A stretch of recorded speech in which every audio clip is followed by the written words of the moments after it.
I speak in the halls of power, but my voice does not ring true. I have control of millions, but I have no control of you. I climbed so high to find you, but I found Olympus bare.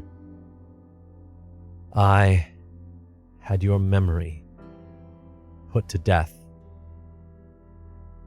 but I remember you everywhere.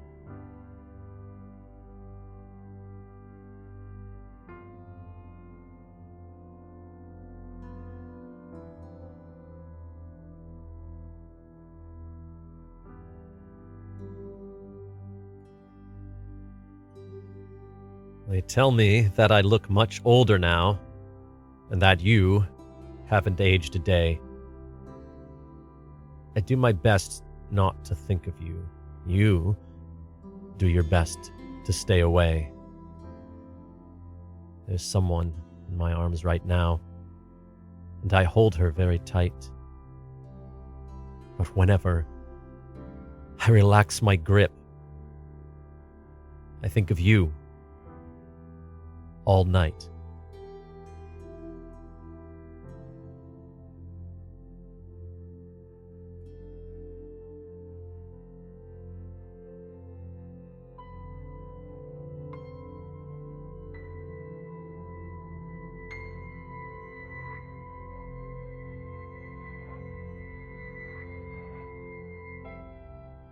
I spoke in the halls of power, but my voice did not ring true. I had control of millions, but I lost all control of you. I stood atop Olympus while you hid beneath the grass, and I called your name when that bullet came. You whispered mine at last. I called your name when the bullet came. You whispered mine at last.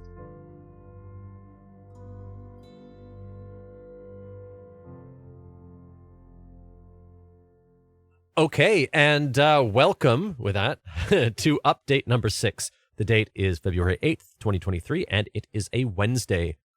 Okay, obligatory disclaimer. If you're a complete stranger and you don't know who I am, you are free to listen, but I'm making this podcast for people who know me, so it may not be super interesting for the general public. If this is your first episode and you haven't kept up with me since I left Canada, I suggest listening to the first episode before jumping back here, but you know what? Do whatever you want. Okay, so that poem I just read was originally a song. I wrote that a long time ago, and I liked it, but I always felt it was too short. So the original was just that first verse, pretty much as is, followed by a second verse, and then a repeat of the first again. And I just recently, like in the last week, I started working on this in my head, and it kind of developed in a way that I hadn't intended. And maybe that was because I was listening to a podcast about dictator Nicolae Ceausescu. But just to be clear, the poem is not about him at all, or any literal dictator. Yeah, I'm not even sure I've still got my head around this. I'm not sure this is the final version. And honestly, the fact that it finishes with the assassination of the narrator actually came as a surprise while I was writing the final couple of lines. But anyway, you're not here to listen to me analyze my own verse. I don't think. You are here for art updates, of which this poem is probably not the biggest part. So I recognize that I'm releasing this on a Wednesday again, after saying last week that I was aiming for an earlier recording and release schedule.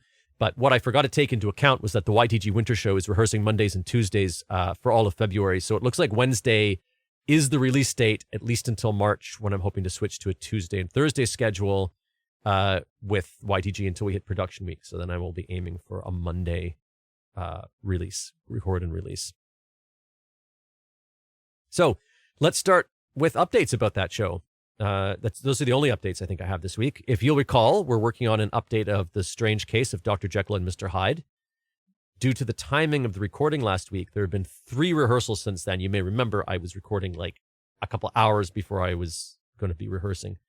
So last week on Wednesday, we did a 4-hour rehearsal. In that session, actually, winter intern Tatiana Reed primarily created a series of dance-like moves to possibly represent a transformation scene for Jekyll and Hyde. But we did decide, we're working on it, we decided it would look better choreographed rather than improvised, and probably with a group of 6 or 7 performers.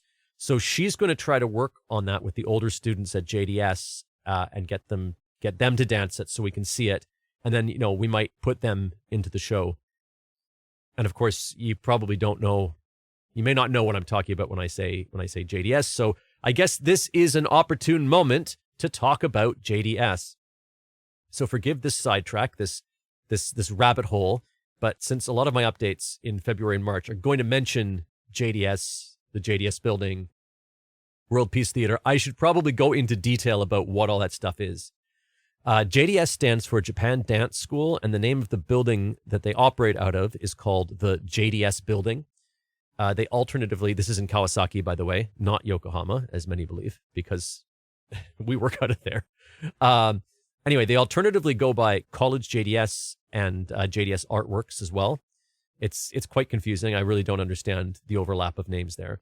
And that building, as I said, is the building that YTG, this group that I run to create my theater projects. Go back and listen to episode 1 if you don't know what I'm talking about.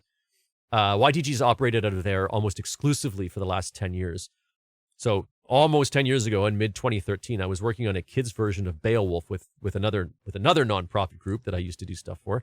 And this group of dancers joined us on that show to play the various monsters that are in that story.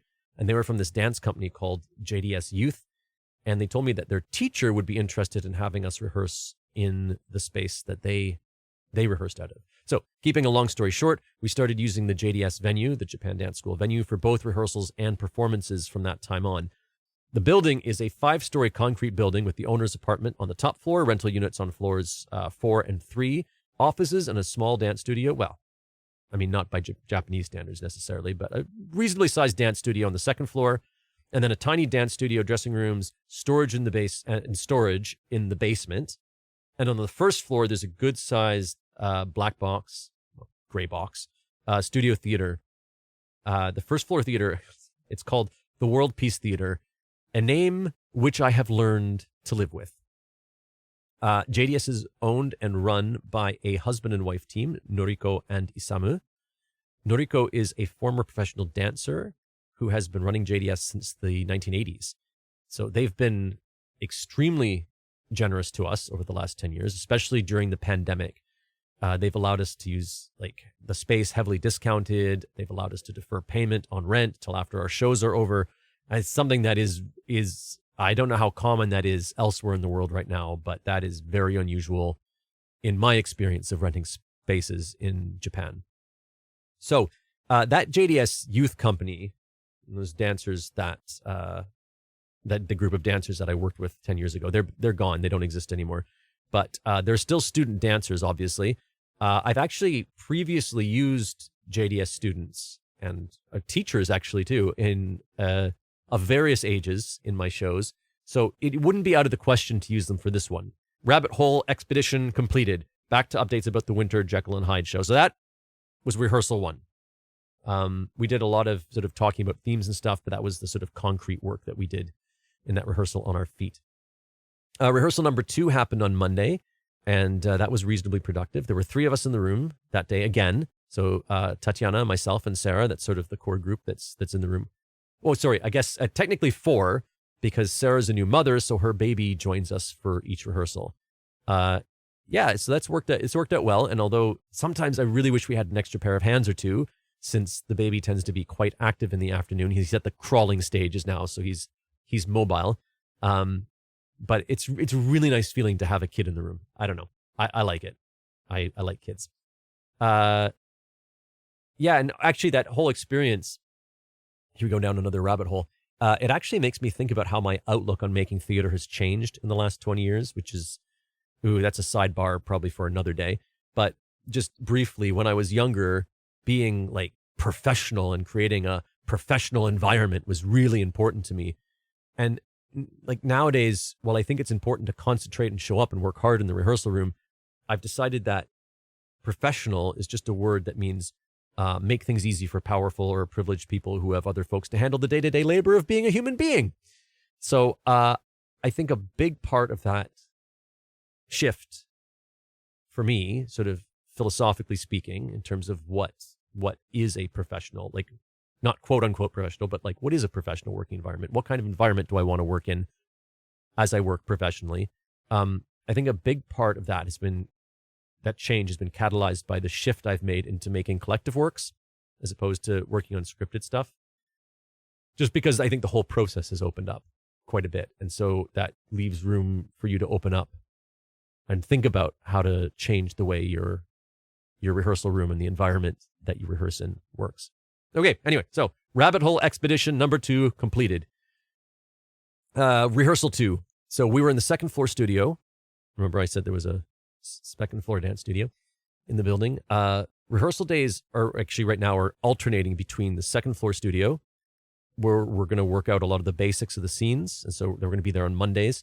And then the first floor studio theater, where we can fire up lights and a projector or two, fog machine, and experiment with how to present the scenes that we've kind of maybe developed a little bit on the second floor, how to present those scenes to an audience, because we don't really have sort of a lot of dedicated time for that. We kind of have to sort of do that development at the same time. So anyway, back in rehearsal 2, second floor, we experimented with the idea of a politician's physical manner and their relationships to various parties, culminating with their signing of an order causing something horrific to happen in another country.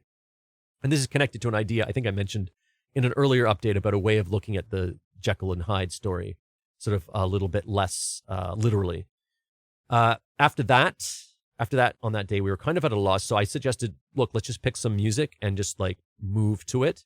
So some music that we felt was sort of Jekyll and Hyde-y, so to speak. So we recorded that.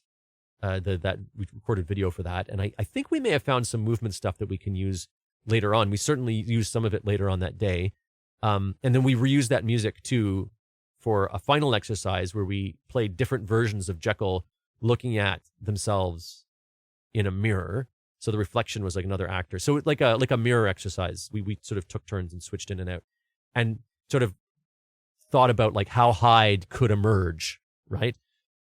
I'm struggling, by the way, with how much detail I should put into these updates. Like, I think maybe I should just summarize rehearsals very broadly and post photos when they're available on the website, which you can connect to through the show notes for this podcast. If you're listening to it in a podcast player, not on the website. Yeah. Or I can go into this amount of detail. I know there aren't many people listening because I haven't sort of given this podcast to too many people yet, but if you have strong opinions on this, why don't you shoot me some feedback and give me some idea of what you'd like? Because obviously this kind of detail, as you can see, stretches out the podcast significantly. We're coming up on the 15-minute mark now. Okay, sorry, that's Rabbit Hole number 3. Rabbit Hole Expedition number 3. That's come to an end. Let's talk about the third rehearsal. So third rehearsal was in the big theater space. And it was just actually Tatiana and I in person that day. We had the other 3, Sarah, Aisha, and Marie, join us over Zoom. We spent a lot of time playing with sort of projections and fog and experimenting with what kind of atmosphere we could create using the sort of mobile flats that we have available to us in that space and lights, projections, and fog. So for these, it's probably best, you know what, check the show notes and the website and check out the photos. We also experimented on how we could move through the space. I should actually note, just as an aside, that through all of this, Tatiana has been taking incredibly detailed notes and putting them into a rehearsal report, which is super, super helpful, not just for writing these updates that I'm giving to you, but for having an easy-to-access record of what we discuss each rehearsal and a searchable record of what we discuss each rehearsal. Yeah, so that's it for the show this week. I think we got off to a pretty great start. Nothing else to report arts-wise this week. I think I managed to get sick again this past weekend, stomach bug this time. So on top of the usual family stuff, I didn't get a lot of creating time. I think that's all I worked on. I've got some photo stuff coming up, but I'll cover that in the next update because that's at which point it will be in progress. So yeah, other than a little bit of poetry revising, I've been focused on the show. No major other updates either. So I'll just leave it there. It's all the same to you. Catch you next Wednesday. Andrew out.